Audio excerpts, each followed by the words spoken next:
চলে এসেছি গন্ধটা খুব সন্দেহজনক গল্পের দ্বিতীয় পর্বের প্রশ্ন ও উত্তর নিয়ে। প্রথম পর্বে মোট 4টে প্রশ্ন দিয়েছিলাম, এ পর্বে আরও 4টে প্রশ্ন আছে। মোট 8টা প্রশ্ন তোমাদের সামনে আমি তুলে ধরছি। এই 8টা প্রশ্ন তো তোমরা রেডি করবেই। এছাড়াও গল্পটা যদি আরও ভালো করে পড়া থাকে তাহলে যে কোনো জায়গা থেকে প্রশ্ন এলেই কিন্তু তোমরা উত্তর দিতে পারবে। কারণ আমি একটা ব্যাপারে খুব সাবধান থাকতে বলেছিলাম যে এখানে কিছু কিছু কথা আছে দাদামশাইয়ের, কিছু কিছু কথা আছে দাদামশাইয়ের বাবার। সুতরাং কোনটা দাদামশাইয়ের, কোনটা দাদামশাইয়ের বাবার এবং কোনটা আরও কার কার, সেগুলো কিন্তু ভালো করে জানা যাবে গল্পটা খুব ভালোভাবে পড়া থাকলে। 5 নম্বর যে প্রশ্নটা রেখেছি দেখো, আবার সেই গন্ধ। এখানেও একটা রহস্য আছে, বুঝলে সমাদদার? উদ্ধৃত উক্তিটি কার? প্রথম প্রশ্ন দেখো, শীর্ষেন্দু মুখোপাধ্যায় রচিত গন্ধটা খুব সন্দেহজনক গল্পে গল্পকথকের দাদামশাইয়ের বাবা কথাটি বলেছেন। এবার একটা লাইন লিখলে যেহেতু 2 নম্বর পাওয়া যাবে না, তাহলে এখানে বলতে হবে দাদামশাইয়ের বাবা দোমোহানিতে স্থায়ীভাবে থাকতেন না, তিনি মাঝে মাঝে ছেলের বাড়িতে বেড়াতে আসতেন। 2 নম্বর প্রশ্ন কি আছে দেখো, এখানে বলতে কোথায় বোঝানো হয়েছে, বক্তা এখানে কোন গন্ধের কথা বলেছেন? প্রথম প্রশ্নের উত্তরটা বলি। এখানে বলতে দাদামশাইয়ের বাবা দোমোহানিতে যে মাঠে ফুটবল খেলা হচ্ছিল সেই মাঠের কথা বলেছেন। অ্যাটাচ প্রশ্ন আছে, বক্তা এখানে কোন গন্ধের কথা বলেছেন? বক্তা অর্থাৎ দাদামশাইয়ের বাবা যখনই দোমোহানিতে ছেলের বাড়িতে আসতেন তখনই সেই গ্রামের সর্বত্র কেমন একটা আষ্টে আষ্টে গন্ধ পেতেন। সেই একই গন্ধ তিনি খেলার মাঠে পাচ্ছিলেন, সেই আষ্টে গন্ধর কথা এখানে তিনি বলেছেন। 3 নম্বর প্রশ্ন আছে, বক্তা কোথায় দাঁড়িয়ে কথাগুলি বলেছেন, সমাদদারি বা কে? দোমোহানির টিমের সাথে চা বাগানের টিমের ফুটবল খেলা হচ্ছিল। সেই খেলা দেখতে এসেছিলেন গল্পকথকের দাদামশাইয়ের বাবা। তিনি মাঠের লাইনের ধারে দাঁড়িয়ে খেলার হালচাল দেখতে দেখতে কথাগুলি বলেছিলেন। অ্যাটাচ প্রশ্ন ছিল, সমাদদারি বা কে? সমাদদার হলেন রেল কোম্পানির স্টেশন মাস্টার, পুরো নাম হরেন সমাদদার। তিনি দোমোহানিতে দাদামশাইয়ের রেল কলোনিতে প্রতিবেশী ছিলেন। ঠিক আছে, 4 নম্বরে চলে এলাম, বক্তার রহস্য কথাটির অর্থ কী? গল্পকথকের দাদামশাইয়ের বাবা ছেলের বাড়ি দোমোহানিতে আসা পর্যন্ত সেখানকার সর্বত্র একটা আষ্টে আষ্টে গন্ধ পাচ্ছিলেন। তিনি যেহেতু জপ তপ করা ধার্মিক মানুষ, তাই তিনি গন্ধটাকে ভালোভাবে গ্রহণ করতেন না। তখনও তিনি জানতেন না যে দোমোহানি ভূতেদের রাজত্ব, কিন্তু তিনি বুঝতেন এই গন্ধের মধ্যে একটা রহস্য অবশ্যই আছে, আর তার প্রভাব কিছুতেই ভালো হতে পারে না। তিনি শুধুমাত্র এই গন্ধের রহস্য উন্মোচনের জন্য বারে বারে গন্ধের কথা সকলের কাছে বলতেন। চলে এলাম 2 নম্বরে, বৌমা এসব কি দেখছি তোমাদের এখানে? হুট বলতেই সব মানুষজন এসে পড়ে কোত্থেকে, আবার হুশ করে মিলিয়ে যায়। প্রথম প্রশ্ন আছে, উদ্ধৃত উক্তিটি কার? এই মাত্র 5-এর 1 নম্বরে কিন্তু এই প্রশ্নের উত্তরটা আমি বলে রেখেছি, তাই এটা রিপিট করব না। 2 নম্বরে চলে এলাম, তিনি কী সব দেখছেন যা ভালো নয়? দাদামশাইয়ের বাবা দোমোহানিতে আসার পর থেকেই দেখতে পাচ্ছেন মানুষজন সব কোথা থেকে হুট করে এসে আবার হুশ করে মিলিয়ে যায়।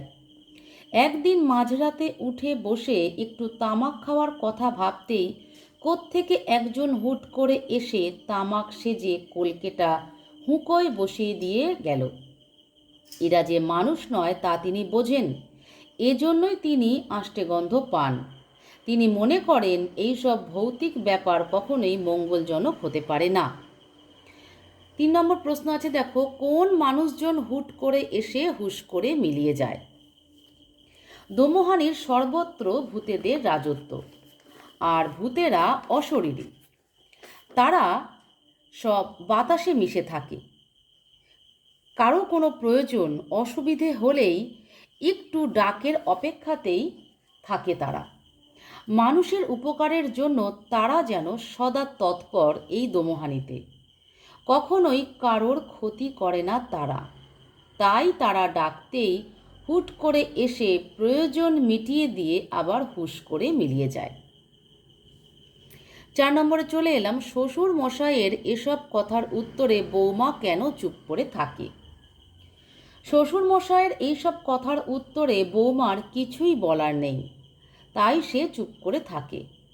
কারণ সে এতদিনে ভালোভাবেই বুঝে গেছে যে দোমোহানির সর্বত্রই ভূতেদের রাজত্ব, তাই শ্বশুরমশাই সব জায়গাতেই আষ্টে গন্ধ পান।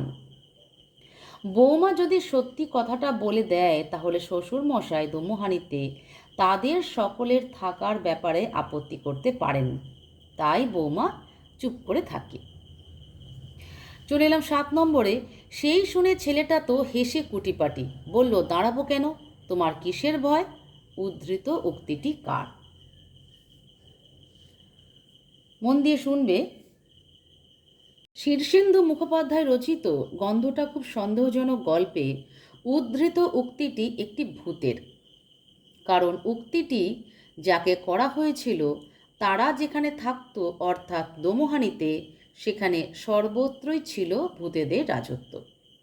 এখানে আরও ভালো হয় যদি বলে দাও উদ্ধৃত উক্তিটি একটি ছেলে ভূতের। ঠিক আছে, এবার 2 নম্বরে চলে এলাম, কোন ছেলেটার কথা এখানে বলা হয়েছে।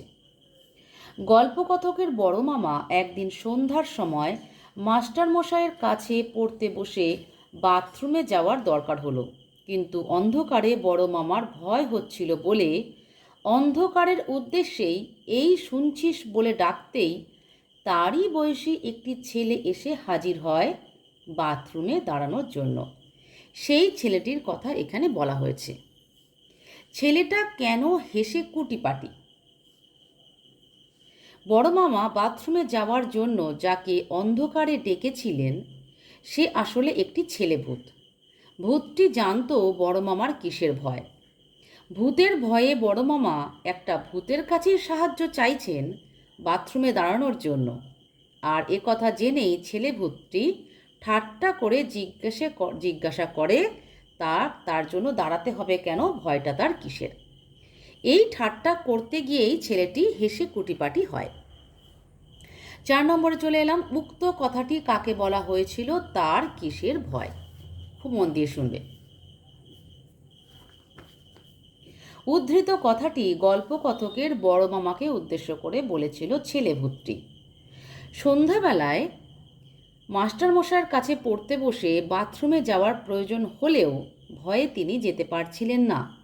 অন্ধকারে ডাকতেই একটি ছেলে এসে হাজির হয়ে বড় মামার কাছে জানতে চেয়েছিল দাঁড়াতে হবে কেন, তার কিসের ভয় হচ্ছে। অ্যাটাচ প্রশ্ন ছিল তার কিসের ভয়। বড় মামার ছিল ভূতের ভয়, কারণ দোমোহানির সর্বত্রই ছিল ভূতেদের রাজত্ব।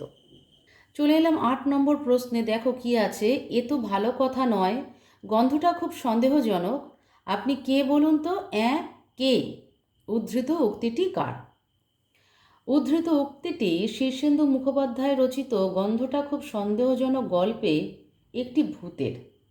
উত্তরবঙ্গের দোমোহানি নামক একটি নির্জন জঙ্গুলে গ্রামে প্রায় 12 আনাই ভূত, যারা হাওয়ায় মিশে থাকে কিন্তু মানুষের উপকার করে, ক্ষতি কখনোই নয়। 2 নম্বর প্রশ্ন দেখো, কথাগুলি কাকে উদ্দেশ্য করে বলা হয়েছে। উদ্ধৃত কথাগুলি গল্পকথকের দাদামশাইয়ের বাবাকে উদ্দেশ্য করে বলা হয়েছে। মানুষ বেশি একটা ভূত দাদামশাইয়ের বাবার গা শুঁকে কথাগুলি বলেছিল। 3 নম্বর আছে, কেনই বা বলা হয়েছে। একদিন দাদামশাইয়ের বাবা শিঙি মাছ নিয়ে বাজার থেকে ফিরছিলেন। হঠাৎ একটা মাছ খালুই বেয়ে রাস্তায় পড়ে যায়।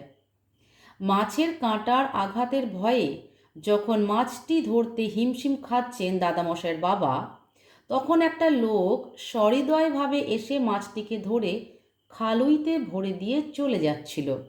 তখন দাদামশাইয়ের বাবা তাকে থামিয়ে তার গা শুঁকে জানতে চেয়েছিলেন যে সে কে, তার গায়ের গন্ধটা সন্দেহজনক কেন, আর এটা অবশ্যই ভালো কথা নয়। তখন মানুষরূপী ভূতটিও ঠিক একই রকমভাবে দাদামশাইয়ের বাবার গা শুঁকে উদ্ধৃত কথাগুলি বলেছিল।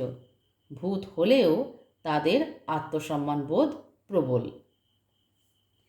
চলে এলাম 4 নম্বরে, বলার ফল কি হয়েছিল। ভূতটি যখন দাদামশাইয়ের বাবার গা শুঁকে বলেছিল যে গন্ধটা বেশ সন্দেহজনক আর তিনিই বা কে সেটাও জানতে চেয়েছিল এবং এটাও মোটেই ভালো কথা নয় সেটাও বলেছিল। এসব বলার পর ভূতটি হাসতে হাসতে বাতাসে অদৃশ্য হয়ে যায়। এই ঘটনার দাদামশাইয়ের বাবা খুবই অপমানিত বোধ করেন।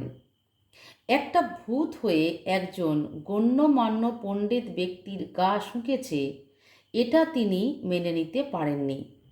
তারপর থেকে তিনি গম্ভীর হয়ে থাকতেন আর কখনো তিনি সন্দেহজনক গন্ধের কথা বলতেন না।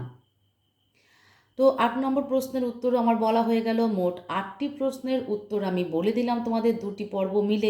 এরপরেও যদি তোমাদের কোনো প্রশ্ন থাকে অবশ্যই আমাকে কমেন্ট বক্সে জানাও। আমি আমার সাধ্যমতো তোমাদের সমস্ত প্রশ্নের উত্তর দেওয়ার চেষ্টা করব। আজকের ভিডিও আমার এ পর্যন্তই। তোমরা খুব মন দিয়ে পড়াশোনা করো, খুব ভালো পরীক্ষা দাও।